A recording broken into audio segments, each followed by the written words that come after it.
1921년 2월 15일 미국 뉴욕의 어느 병원에서 한 의사가 맹장 수술을 하고 있었습니다. 이 환자는 배가 아파가지고 병원에 왔는데 맹장염이라는 진단을 받았습니다. 이날 수술은 오닐 케인 박사가 집도를 했는데 이 의사는 37년 동안 맹장 수술만 4,000번을 한 전문가였습니다. 평범한 수술이었지만 이 수술이 여느 때와 다른 점이 두 가지가 있었습니다. 첫째는 이 맹장 수술을 최초로 국소마취로 맹장 수술을 했다는 것입니다. 두 번째는 이 수술에 참여한 이 환자가 대단히 독특했다는 것입니다.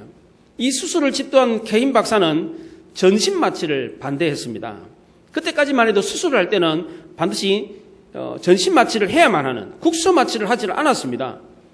국소마취가 검증이 안 된 시대였습니다. 케인 박사는 국소마취가 더 안전하다라고 주장을 했지만 실제로 증명을 할 수가 없었습니다. 그래서 수술을 지원하는 사람이 아무도 없었습니다. 어떻게 정신이 멀쩡한 가운데 수술을 받을 수가 있느냐? 마취가 풀리면 어떡하냐? 이런 이유로 아무도 국소마취의 수술 대상자가 되려고 하지 않았습니다. 그러다가 1921년 2월 15일 날 드디어 환자가 찾아왔습니다. 국소마취로 수술이 시작되었습니다. 환자의 회복 속도가 대단히 빨랐습니다. 이 케인 박사의 이론이 실제로 증명이 된 것입니다. 국소마취가 훨씬 더 효과적이라는 것이 세상에 알려지게 되면서 지금은 국소마취를 하고 있습니다. 이 케인 박사의 집도로 처음으로 수술받은 이 환자가 바로 케인 박사 자신이었습니다. 전 세계가 지금 코로나 공포로 위협을 받고 있습니다. 이 바이러스를 종식시키기 위해서 백신을 서둘러 개발해서 접종을 시작했습니다. 영국과 미국, 캐나다, 유럽, 싱가포르, 남미의 멕시코 이런 나라들이 지금 접종을 시작했습니다. 우리나라에서 서둘러서 접종을 한다고 하는데 언제 시작할지 참 염려가 됩니다. 지금까지 인류는 이런 바이러스가 생기면 백신을 개발해서 대처를 해왔는데 이게 불과 200년 정도밖에 안 됩니다. 1774년에 최초로 이 백신을 발견한 사람이 있었습니다. 영국의 한 가축업자인데 벤자민 제스티라고 하는 사람이 이 백신을 최초로 발견을 했습니다. 가축을 기르던 제스티는 이 고름 주머니가 생기는 이 병을 이 소가 앓는데 그 소가 앓는 우두병에 감염된 사람은 1000년 뒤에 안 걸린다는 사실을 알게 되었습니다. 예부터 우리나라도 이 천년두를 대단히 무서운 병으로 생각을 했습니다. 그래서 아이들 이 천년두에 걸리면 한 30%, 40%가 생명을 잃었습니다. 그래서 마마한다 막 이런 얘기를 했잖아요. 아이들한테 이렇게 막 겁주면서 마마한다. 그 마마가 이 천년두입니다. 네. 중남미의 아즈텍 잉카 문명이 있지 않습니까? 갑자기 사라졌습니다. 고대 문명이. 그 사라진 이유가 이 천년두 때문에 사라졌다. 그렇게 이야기를 합니다. 실제로 이 중남미의 인구가 40% 이상이 천년두로 인구가 감소를 했습니다. 그 당시 영국도 예외가 아니었습니다. 그런데 소를 기르던 이 제스티라고 하는 사람이 이상한 걸 발견했습니다. 소를 기르는 사람이 소가 앓는 우두에 감염된 경우에는 천년두에 안 걸린다는 사실을 발견했습니다.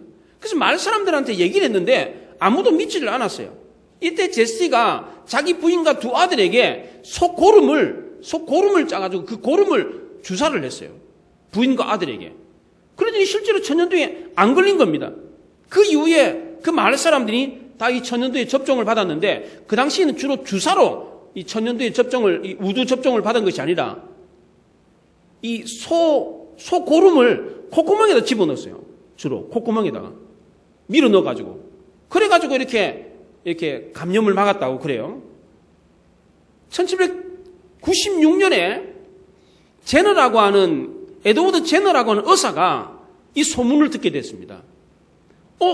그렇게 소고름을 갖다가 콧구멍에 집어넣고 그러면 전염이 안 된다고? 그 시험을 하려고 자기 하인의 아들에게 실제로 주사를 했습니다. 소고름을 주사를 한 거예요. 그랬더니 진짜 이 아이가 천년두에 안 걸리는 거예요. 이걸 논문으로 써가지고 영국 정부를 설득해서 천년두 예방접종을 시작했는데 이것이 바로 최초의 백신이었습니다.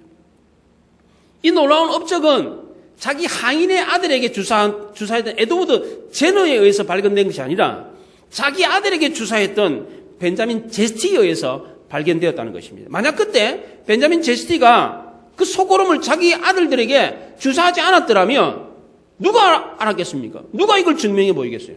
물론 세월이 지난 뒤에 누군가가 발견을 할 수 있었겠죠. 그러나 최초로 발견한 사람은 제스티, 자기 아들에게 주사했던 이 제스티를 통해 가지고 백신이 인류에 알려지게 된 것입니다. 수술을 받는 환자들의 고통을 최소화하고 빠른 회복을 주기 위해서 국소마취가 최선이다라고 하는 이것을 알고 있었지만 증명할 길이 없어서 자신을 희생함으로 그것을 증명해 보였던 케인 박사를 통해서 지금은 누구나 국소마취로 수술을 하고 있습니다. 우리 인간도 영원히 죽어야 되는 병에 걸려 있습니다. 이 땅에 죽지 않는 사람은 아무도 없습니다. 모든 사람은 다 죽어야 하는 이 죽음의 병에 걸려 있는데 이 병을 고치기 위해서는 누군가가 희생을 해야 합니다. 영원히 죽어야 되는 이 인간을 살리기 위해서, 죽지 않게 하기 위해서 누가 희생을 했습니까? 하나님입니다. 하나님은 우리 인간을 살리기 위해서 인간의 몸을 입고 이 땅에 오셨습니다. 이게 바로 성탄입니다. 우리가 오늘 지키는 이 성탄절은 하나님이 인간의 몸을 입고 이 땅에 오신 날을 기념하고 감사하며 축하하는 예배입니다. 왜 하나님이 이 땅에 오신 것이 희생입니까? 자기가 만든 세계에 왔는데 왜 그것이 희생입니까? 하나님은 우리가 사는 세계에 신으로 오신 것이 아니라 인간으로 오셨기 때문입니다. 빌립보서 2장에 자기를 비워 종의 형체를 가지사 사람들과 같이 되셨다. 사람의 모양으로 나타나서 자기를 낮추시고 죽기까지 복종했으니 곧 십자가에 죽으심이라 그랬습니다. 죄에 빠져 영원히 죽어야 되는 인간을 구원하기 위해서 우리를 대신해서 죽으시러 이 땅에 오셨습니다. 신으로 와가지고 죽은 것이 아니라 인간으로 오셔서 죽으셨습니다. 하나님이 우리를 사랑하셨는데 얼마만큼 사랑하셨습니까? 죽기까지 사랑하셨어요. 죽음으로 사랑을 하셨어요. 그래서 우리는 성탄절 기쁘다 구주 오셨네라고 찬송할 수 있는 것입니다. 성탄절은 우리 인간에게 가장 기쁘고 즐거운 날입니다. 왜 그렇습니까? 우리에게 새로운 희망을 주었기 때문입니다. 죄를 지어서 영원히 죽어야 되는 인간이 죽지 않는 인간이 될 수 있는 기회를 얻은 것입니다.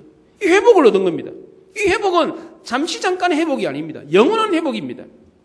이 놀라운 회복의 소식을 전하는 이사야가 오늘 한 아기가 태어나는 것을 통해서 이 회복의 역사가, 이 놀라운 인간에게 나타난 이 놀라운 회복의 역사가 있을 거다라는 것을 예언을 했습니다. 오늘 6절에 보면 한 아기가 우리에게 낳고 한 아들을 우리에게 주신 바 되었다 그렇게 말했습니다. 이사야 9장에는 메시아의 탄생과 북이스라엘의 멸망을 경고하고 있습니다. 멸망에 대한 이야기를 하고 있습니다. 북이스라엘은 BC 722년에 아수르의 멸망을 했습니다. 이사야가 예언 활동을 했던 때가 BC 740년부터 680년까지입니다. 그러니까 북쪽 이스라엘이 멸망했을 때와 맞물려 있습니다. 남쪽 유다의 선지자였던 이사야는 북쪽 이스라엘이 아수르에 멸망하는 걸 보면서 이것은 유다 나라의, 남쪽 유다 나라의 기회다 이렇게 예언을 했습니다. 북이스라엘의 멸망은 그 남쪽 유다 나라의 새로운 희망이었습니다. 왜 북이스라엘이 멸망한 것이 남쪽 유다의 새로운 희망이었습니까? 그동안 이스라엘은 남과 북으로 나누어져 있었습니다. 지금 우리나라가 남북으로 나누어져 있는 것처럼. 그런데 이 북쪽 이스라엘이 아수르에 의해서 멸망을 했습니다. 이제 남은 것은 남쪽 유다만 남았습니다. 남쪽 유다를 통해서 이제는 한 나라로 통일될 수 있는 기회가 생긴 것입니다. 이스라엘은 그동안 통일왕국을 열렬히 열망했습니다. 그런데 북쪽이 멸망하고 난 뒤에 남쪽을 통해서 이제 하나가 되겠구나 라고 하는 기대를 갖게 된 것입니다. 북이스라엘 멸망으로 이제는 인간이 지배하는 나라가 아니라 하나님이 지배하는 하나님의 백성이 되는 영원한 나라를 만들 수 있겠다라고 하는 기대가 생긴 것입니다. 이사야는 이 예언을 한 아기가 태어날 것을 통해서 성취될 거다라고 하는 이야기를 하고 있습니다. 오늘 6절에 보면 한 아기가 우리에게 낳고 한 아들을 우리에게 주신 바 되었다 그렇게 말하죠. 낳다, 되었다, 완료 시제로 썼습니다. 이미 태어났다, 이미 주었다 이렇게 표현했습니다. 그래서 많은 학자들은 이 아기는 메시아를 가리키는 게 아니라 히스기야를 말한다. 그 당시 이사야가 아하스 왕 때 예언을 했으니까 아하스 왕의 아들인 히스기야가 태어날 것을 예언한 거다. 이렇게 얘기했습니다. 이 예언은 메시아의 예언이 아니고 인간 왕의 아들이 태어날 것을 예언한 것이다. 이렇게 말을 했습니다. 그러나 이것은 그렇지가 않습니다. 왜 그렇지 않습니까? 여기에 낳다, 주었다라는 말을 완료 시제로 쓰는데 이 완료 시제는 단순한 완료가 아니고 예언적 완료 시제이기 때문에 그렇습니다. 히브리 문법에 예언적 완료 시제 문법이 있습니다. 예를 들자면 이사야 3장 8절에 이사야가 예루살렘이 멸망하였고 유다가 엎드러졌다라고 완료 시제로 썼습니다. 예루살렘의 멸망, 유다의 멸망은 BC 586년입니다. 이사야가 죽고 난 뒤에 100년 뒤에 멸망했습니다. 그런데 이사야가 예루살렘이 멸망했다, 유다가 멸망했다라고 완료 시제로 썼습니다. 왜 그렇습니까? 아직 멸망 안 했어요. 100년 뒤에 멸망합니다. 근데 이미 멸망한 것처럼 완료 시제로 썼어요. 왜 그렇습니까? 이게 바로 예언적 완료 시제라는 겁니다. 왜 이 예언적 완료 시제를 쓰느냐? 유다에서도 예루살렘이 멸망할 것이 너무나도 분명하고 확실했기 때문입니다. 예언적 완료 시제는 말할 것도 없고 그게 반드시 일어난다, 명확하다라고 할 때에 예언적 완료 시제를 쓰는 것입니다. 하나님이 보내신 이 아기가 태어날 것이다 라는 예언도 역시 너무나도 분명하고 확실했기 때문에 이미 태어난 것처럼 그렇게 완료 시제로 썼다는 것입니다. 두 번째로 이 아기가 아하스 왕의 아들 히스기야가 아는 이유는 이 아기에게 붙여진 용어들이 인간 왕에게 어울리는 용어가 아니기 때문입니다. 6절 하반절에 보면 그 어깨에는 정사를 메었고 그 이름은 기묘자, 모사, 전능하신 하나님, 영존하시는 아버지, 평강의 왕, 이런 이름이 붙여졌습니다. 이 이름들은 인간에게 붙일 수 있는 이름이 아니라는 겁니다. 마지막 세 번째로 이 아기가 히스기야가 아닌 이유는 7절에 나오는 이 얘기가 다 메시아에 대한 예언이기 때문입니다. 7절에 보면 그 정사와 평강의 더함이 무궁하며 또 다윗의 왕자와 그의 나라에 군림하여 그 나라를 굳게 세우고 지금 이후로 영원히 정의와 공의로 그것을 보존하실 것이라 그랬어요. 다윗의 왕자, 영원히 정의와 공의를 보존할 것이다. 이 말은 메시아에 대한 예언이라는 겁니다. 이 아기가 어떤 아기입니까?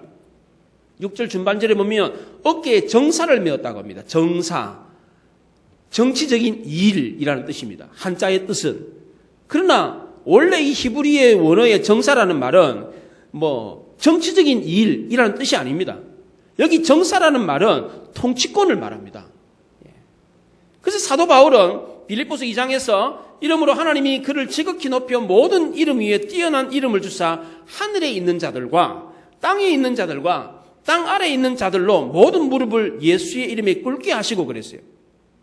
누가복음 1장에서도 그가 큰 자가 되고 지극히 높으신 이의 아들이라 일컬어질 것이요 주 하나님께서 그 조상 다윗의 왕위를 그에게 주시리니 영원히 야곱의 집을 왕으로 다스리실 것이며 그랬습니다. 계시록 19장에서는 만왕의 왕이고 만주의 주다 그렇게 말을 했습니다. 유대인들이 가장 존경하는 왕이 누굽니까? 다윗 왕입니다. 그런데 이 아기는 다윗 왕보다 훨씬 더 놀랍고 훨씬 더 지혜롭고 훨씬 더 많은 존경을 받는 분이다. 그렇게 말을 하고 있습니다. 두 번째로 이 아기에게 붙여진 이름이 5가지가 있다는 겁니다. 5 이름이 붙여졌어요. 기묘자, 모사, 전능하신 하나님, 영존하시는 하나님, 평강의 왕이라는 5가지의 이름을 부여받았습니다. 첫 번째로 기묘자라고 하는 이름을 부여받았는데 기묘하다 이러잖아요. 기묘하다. 이 영어로는 원더풀입니다. 원더풀. 이름이 원더풀이에요. 왜 원더풀입니까? 왜 이렇게 놀랍습니까? 탄생부터가 놀랍습니다. 성령을 통해서 동정녀를 통해서 탄생했습니다. 이 아기가 행한 기적과 사랑과 교훈의 말이 놀랍습니다. 이런 놀라운 말을 한 사람이 없었어요. 이런 가르침을 주신 사람이 없었어요. 게다가 이 아이는 죽을 때도 놀라웠습니다. 비극적이고 비참한 죽음을 죽었는데 그럼에도 불구하고 수많은 사람들이 감동을 받았습니다. 큰 충격을 받았습니다. 이 아기는 죽을 때만 놀라운 것이 아니라 부활할 때도 놀라웠습니다. 성경에 예언한 대로 사흘 만에 죄와 사망의 권세를 깨뜨리고 무덤 문을 열고 다시 살아났습니다. 그 살아난 부활을 보고 사람들이 송장처럼 됐습니다. 얼마나 놀라운 일입니까? 게다가 이분은 모든 영광 중에 천군 천사의 나팔소리와 함께 재림하신다고 합니다. 이 재림 또한 놀랍습니다. 세상 모든 사람들이 다 볼 건데 다 놀랄 거랍니다. 성경은 이 아이의 삶 전체가 놀랍다, 원더풀하다라고 증언을 하고 있습니다. 마태복음 13장에서는 고향으로 돌아가 그에 해당해서 가르치시니 그들이 놀라 이르되 그랬어요. 이 지혜와 이런 능력이 어디서 났느냐? 마태복음 22장에서는 그들이 그 말씀을 듣고 놀랍게 여겼다, 그렇게 말을 합니다. 마가복음 1장에서는 다 놀라 이르되 이게 어찌미냐? 더러운 귀신에게 명한 적 순종하는도다. 귀신에게 명을 했더니 귀신도 순종하는데, 마가복음 7장에서는 사람들이 심히 놀라 이르되 못 듣는 사람에게 듣게 하고 말 못하는 사람도 말하게 한다. 누가복음 5장에서는 중증 병자를 고치는 걸 보면서 모든 사람들이 놀라 하나님께 영광을 돌리며 심히 두려워하여 이르되 오늘 우리가 놀라운 것을 보았도다. 놀랍다, 놀랍다, 놀랍다. 계속해서 놀랍다는 이야기를 합니다. 이 놀라움의 연속이 예수님의 삶이었습니다. 그래서 그의 이름은 기묘자, 원더풀이었던 것입니다. 두 번째 이름은 모사입니다. 이 모사라는 말을 영어 성경에는 카운셀러라고 번역을 했습니다. 근데 우리말 성경에는 모사라고 번역했는데 모사라는 단어와 카운셀러, 상담자라는 단어는 전혀 다른 말입니다. 이 모사라는 말은 지혜를 가지고 문제를 푸는 사람이라는 뜻입니다. 전혀 다른 말이에요. 상담자라는 말과. 영어 성경은 상담자라고 번역을 했고 우리말 성경에는 모사라고 번역했습니다. 전혀 다른 말입니다. 그럼 왜 우리말 성경에는 모사라고 번역을 했느냐? 이 성경을 처음 번역할 때는 상담자라는 말이 없었습니다. 우리나라에 상담을 시작한 게 불과 한 몇십 년밖에 안 됩니다. 예. 근데 상담자라는 단어가 없었어요. 그 상담자라는 단어를 몰랐다고요, 사람들이. 근데 성경에 상담자라 그러면, 이게 무슨 말이지? 누가 알아듣겠어요? 그래서 그냥 모사라고 번역을 했던 것입니다. 그러나 정확한 번역이 뭡니까? 이 아기의 이름이 상담자라는 겁니다. 왜 상담자입니까? 다리 역할을 하기 때문입니다. 하나님과 우리 사이에 다리 역할을 하고 아버지와 아들 사이에 다리 역할을 하기 때문에 그렇습니다. 아비의 마음을 자식에게, 자식의 마음을 아버지에게 돌이키게 하는 분이 바로 이 예수님이라는 겁니다. 왜 예수님이 이게 가능합니까? 인간으로 이 땅에 오셨기 때문입니다. 우리가 하나님께 하소연을 할 때에 이렇게 하소연합니다. 하나님 어찌하여 나를 버리셨습니까? 하나님 어찌하여 나를 잊으셨습니까? 자기가 잘못했을 때는 자기가 버림받았다고 생각을 해요. 자기가 잘했을 때는 하나님이 잊으셨다고 생각해요. 내가 이렇게 열심히 하고 이렇게 봉사하고 이렇게 잘했는데 왜 안 주십니까? 잊으셨다고 그래요. 예수님도 똑같은 탄식을 하셨어요. 십자가에 못 박혀 죽으실 때 엘리 엘리 라마 사박다니 나의 하나님 어찌하여 나를 버리셨나이까 그랬어요. 왜 이렇게 할 수 있었습니까? 우리랑 똑같은 경험을 하셨기 때문입니다. 하나님과 우리 사이를 연결해 줄 수 있는 분이었기 때문입니다. 오늘날 우리 삶은 상담자가 대단히 많이 필요합니다. 현대인들은 불안과 공포, 연료와 근심과 걱정, 정신적인 문제, 영적인 문제로 고통당하고 있습니다. 누구나 다 이런 상담자가 필요하다는 것입니다. 고민을 털어놓고 허심탄회하게 얘기를 나눌 수 있는 친구가 필요합니다. 마음껏 소리질 수 있는 광장이 필요합니다. 이분이 누굽니까? 바로 예수님이라는 겁니다. 요한은 이 예수님을 우리의 친구다. 요한복음 14장에서는 예수님을 우리를 고와 같이 버려두지 않으시는 분이다. 그렇게 말을 했습니다. 히브리서 저자도 우리에게 대제사장이 있는데 우리의 연약함을 동정하지 못하실 리가 아니라 모든 일에 우리와 똑같이 시험을 받으시되 죄는 없으시다. 이렇게 말을 했습니다. 예수님은 우리의 모든 고통과 아픔을 공감하시고 이해하신다는 겁니다. 우리의 눈물도 아시고 우리의 고독함과 아픔과 불안과 근심과 걱정 모든 것을 다 알고 계신다는 겁니다. 이분이 바로 친구로 상담자로 오신 아기 예수 그리스도라는 것입니다. 그래서 찬송가 369장에 죄짐 맡은 우리 구주 어찌 좋은 친구인지 이렇게 노래하는 것입니다. 세 번째로 우리에게 소개된 아기의 이름은 전능하신 하나님입니다. 이 아기는 평범한 아기가 아닙니다. 하나님과 동일한 아기입니다. 하나님이 아기로 오셨어요. 얼마나 놀랍습니까? 세상 사람들은 이 사실을 이해할 수가 없었습니다. 만약 예수님이 천군 천사를 거느리고 총칼을 차고 그렇게 이 땅에 오셔가지고 회개하고 나를 믿어라 이렇게 했더라면 사람들이 어떻게 했습니까? 다 벌벌 떨었을 것입니다. 쉽게 예수님께 다가가지를 못했을 것입니다. 그런데 예수님은 그런 모습이 아니라 연약한 아기의 모습으로 오셨습니다. 아기를 보고 두려워하는 사람은 아무도 없습니다. 아기 앞에 나갈 때 체면을 차리고 격식을 갖추고 옷을 단정히 입고 이렇게 나가는 사람 없습니다. 그냥 나가도 부담이 없어요. 무슨 말을 해도 부담이 없어. 농담을 해도 부담이 없고 무슨 말을 해도 부담이 없어요. 아기한테 말을 할 때는. 그렇잖아요? 근데 이 아기는 그저 평범한 아기가 아니라는 것입니다. 유대 베들레헴 마구간 구유에 태어나셨습니다. 이 아기의 삶은 평탄하지가 않았습니다. 태어날 때부터 헤롯 대왕의 이 암살 위협을 받아가지고 자기가 태어났던 그곳에 살지 못하고 애굽으로 피신을 갔습니다. 그래서 다시 돌아와서 갈릴리에 가서 30년을 살았습니다. 그 기간 동안에 해외에 유학을 간 일이 없습니다. 책을 쓴 적도 없습니다. 근데 놀랍게도 전 세계에서 가장 많은 책이 이 아기에 관한 책입니다. 가장 많이 팔리는 책이 이 아기에 대해서 기록한 책입니다. 이 아기는 단 한 편의 시도 쓴 적이 없고 단 한 곡의 음악을 작곡한 일도 없습니다. 그런데 이 아기를 노래하는 시와 노래가 너무나도 많습니다. 이 아기는 단 한 번도 선거운동을 한 적이 없습니다. 그런데 전 세계에 수많은 추종자들이 있습니다. 이 아기는 단 한 번도 예배당을 지은 적이 없습니다. 그런데 이 아기를 기념하고 예배하는 예배당이 전 세계에 얼마나 많습니까? 이 아기는 이 땅에 오자마자 인류 역사를 두동강 냈습니다. 이 아기가 오기 전의 역사, 온 이후의 역사, BC와 AD를 갈라놓았습니다. 그래서 이사야 선지자는 예언한 대로 이 아기는 전능하신 하나님이다라고 했던 것입니다. 이 전능하다라는 말을 영어로 mighty라고 합니다. mighty. 전능하신 하나님, mighty God이라고 합니다. 이 mighty라는 말은 도저히 할 수 없는 것을 할 수 있는 분이다라는 것입니다. 도저히 감당할 수 없는 것조차도 가능하게 하시는 분입니다. 우리 인간이 감당할 수 없는 일, 가장 큰 게 뭡니까?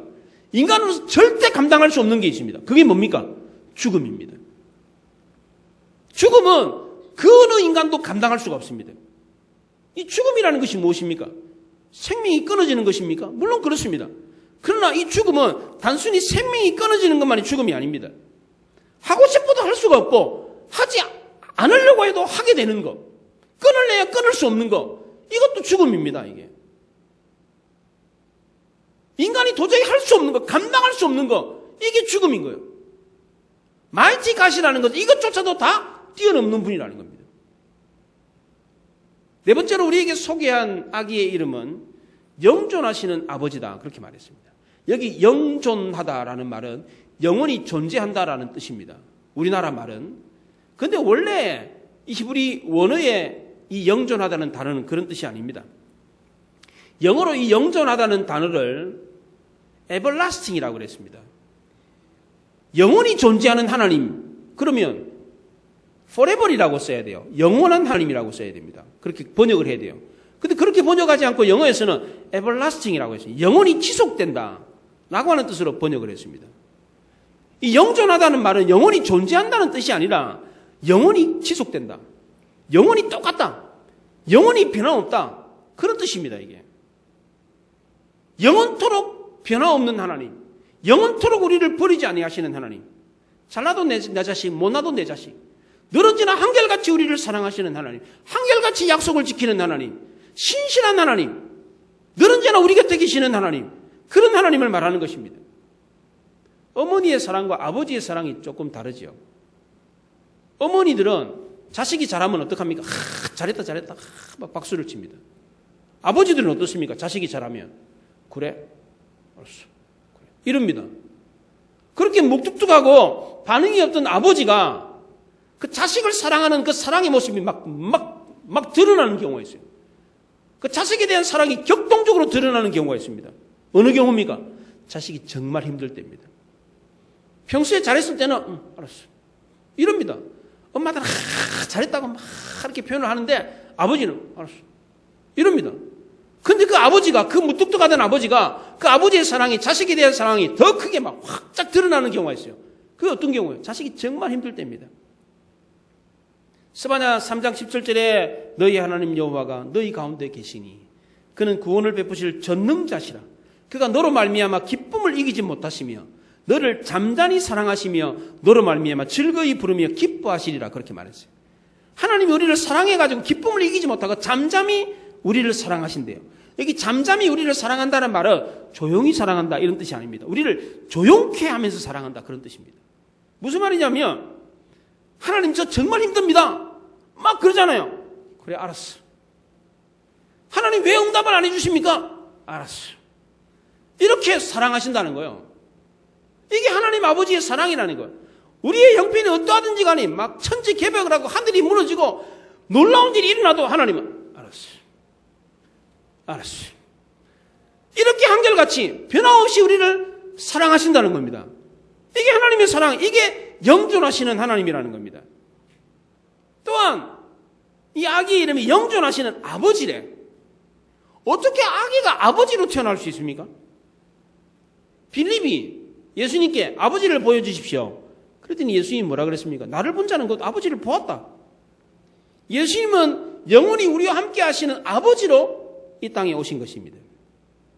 고대 근동의 아버지라는 단어는 육신의 아버지라는 뜻도 있지만 보호자라는 뜻도 있습니다. 하나님 아버지는 우리의 영원한 보호자이십니다. 그 보호자는 늘 언제나 한결같은 분이에요.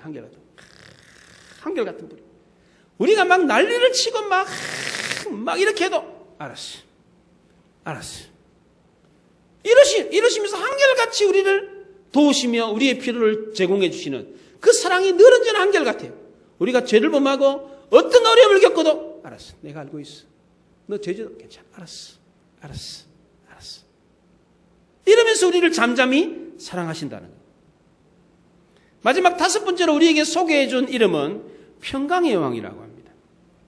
여기서 말하는 평화, 샬롬은 요동하지 않는 것입니다. 좌로나 우로나 치우치지 않는 것입니다. 단테의 신곡에 이런 이야기가 있습니다. 단테가 근심, 걱정과 불안과 초조, 슬픔과 실망의 문제를 해결하기 위해서 프랑스 파리로 유학을 갔습니다. 철학을 공부했는데 철학을 통해서 그 문제에 대한 해답을 찾을 수가 없었습니다. 폭풍우가 치는 어느 밤 수도원에 문을 두드렸습니다. 저는 기도를 하고 있던 수도사가 퉁명스럽게 문을 열면서 뭘 찾으러 왔어요? 단테가 그럽니다. 평화를 찾으러 왔습니다. 그동안 단테는 평화를 찾기 위해서 인생을 헤매고 있었습니다. 그 평화라는 것이 무엇입니까? 전쟁이 없고 싸움과 불화가 없고 슬픔과 고통이 없고 근심과 걱정이 없는 것입니까? 단테가 찾았던 평화는 그런 평화가 아니었습니다. 예수님이 이 땅에 오셔서 우리에게 주고자 하는 평화도 그런 평화가 아닙니다. 고통과 슬픔과 근심과 걱정과 싸움이 있다고 할지라도 사랑과 용서와 인내로 이겨내는 평화입니다. 이 땅에 살지만 하늘의 소망을 두고 사는 평화입니다. 이게 바로 예수님이 우리에게 주고자 하는 평화였습니다. 이 평화는 빼앗긴다고 해서 없어지는 게 아닙니다. 빼앗는다고 해서 얻어지는 것도 아니에요. 이 평화는 버림으로써 죽음으로써 얻을 수 있는 평화입니다. 누가복음 24장에 두려워 떨고 있는 제자들에게 평안할지어다 라고 하면서 오셔서 주셨던 그 평화는 예수님이 제자들에게 주었던 그 평화는 버리심으로 죽음으로 주셨던 평화였습니다. 영성신학자 헨리 나우엔의 묵상집에 이런 이야기가 나옵니다. 한 수도승이 겐지스 강에서 목욕을 하고 있었습니다. 옷을 벗고 강물에 들어갔는데 새끼 정갈 한 마리가 강물에 떠내려가고 있었습니다. 저거 건져주지 않으면 익사하겠구나라는 연민의 정이 느껴져서 손을 내밀어서 그 정갈을 손바닥 위에 올려놨는데 정갈이 정신을 차리자마자 그 독침을 손바닥에다 쏘았습니다. 정갈을 구해준 수도승은 몇 번이고 독침을 맞으면서 죽을 지경이었습니다. 그런데도 수도승은 그 정갈을 버리지 않았습니다. 그 광경을 지켜보고 있던 한 사람이 정갈이 갱속에서 당신을 찌르는데 왜 그 정갈을 구해주려고 합니까? 수도승이 그럽니다. 정갈은 계속해서 찌르게 되어 있습니다. 정갈은 악의에 의한 것이 아니라 자기의 본성에 충실한 것입니다. 정갈은 내가 자기를 안전한 곳으로 데려다 준다는 사실을 모르고 있습니다. 그걸 깨닫지 못합니다. 이거는 정갈의 본성이 다스릴 수 없는 의식의 영역입니다. 정갈이 독심을 찌르는 것이 본성인 것처럼 위험에 처한 생명을 구해주는 것이 수도승의 본성인 것입니다. 라는 이야기를 했습니다. 정갈은 이 수도승의 마음을 깨닫지 못했습니다. 우리 인간도 마찬가지입니다. 인간이 아무리 총명해도 죄와 죽음과 그 이후의 삶을 다 알지를 못합니다. 하나님이 열어주셔야만이 알 수 있는 것입니다. 이 무지하고 배은망덕한 이 인간을 하나님이 어떻게 하셨습니까? 무지하고 폐역함을 보면서 등을 돌렸습니까? 십자가에 못 박혀지기 전에 못 박히는 그 순간까지도 못이 박히고 있는 그 순간에도 사람들이 예수님의 죽음을 이해했습니까? 돌을 던지고 침을 뱉으면서 네가 하나님의 아들이면 내려와봐라 이렇게 했을 때 마지막 순간까지도 자신이 죽음을 깨닫지 못한 사람을 보면서 예수님이 어떻게 했습니까? 열받아가지고 하나님 내가 죽는 거 이 사람 모르네요. 나 안 죽을래요. 나 내려올래요. 그랬습니까? 그렇지 않습니다. 그들이 하는 것을 알지 못합니다. 이 죄를 그들에게 돌리지 마십시오. 그 무지하고 표역한 인간들을 위해서 죽음으로 하나님이 이들을 사랑한다는 것을 증명해 보였습니다. 대제사장은 그 모습을 보면서 남은 구원하면서 자기는 구원하지 못하는구나. 그 말처럼 예수님은 그렇게 죽으셨어요. 남은 구원하고 자기는 구원하지 못했습니다. 하나님이 우리에게 주신 생명은 자기의 생명을 버림으로 주신 것이었습니다. 하나님이 이 땅에 우리에게 주셨던 이 평화는 자기를 죽음으로 버리심으로 주신 평화였습니다. 그랬기에 하나님이 이 땅에서 우리에게 주는 평화는 누구도 빼앗아갈 수 없는, 그 무엇과도 발굴 끓고 그 무엇과도 비교할 수 없는 가장 가치 있는 그런 평화였습니다. 누가복음 2장 14절에 지극히 높은 곳에는 하나님께 영광이요 땅에서는 하나님이 기뻐하신 사람들 중에 평화로다 그랬습니다. 예수님이 이 땅에 오셔서 우리에게 주셨던 하늘의 평화, 하늘의 영광, 이 땅의 평화는 죽음으로 주신 것이었습니다. 이 땅에 이 평화를 누릴 수 있는 사람이 누구입니까? 하나님이 기뻐하시는 사람이라고 합니다. 어떤 사람이 하나님이 기뻐하시는 사람입니까? 지금 이 땅에 평화를 주는데 우리가 갖게 되는 이 평화가 어떻게 해서 왔는지를 아는 사람입니다. 하나님은 이 땅에 우리에게 평화를 주기 위해서 오셨대. 어떻게 줬습니까? 자기를 죽임으로, 자기를 버림으로 주신 평화입니다. 하나님이 기뻐하는 사람은 지금 인간이 누리고 있는 이 평화는 하나님이신 그분이 인간의 몸을 입고 오셔서 죽으셔서 주셨던 평화라는 것을 아는 사람이에요. 그런 사람을 보면 하나님이 기뻐하신다는 겁니다.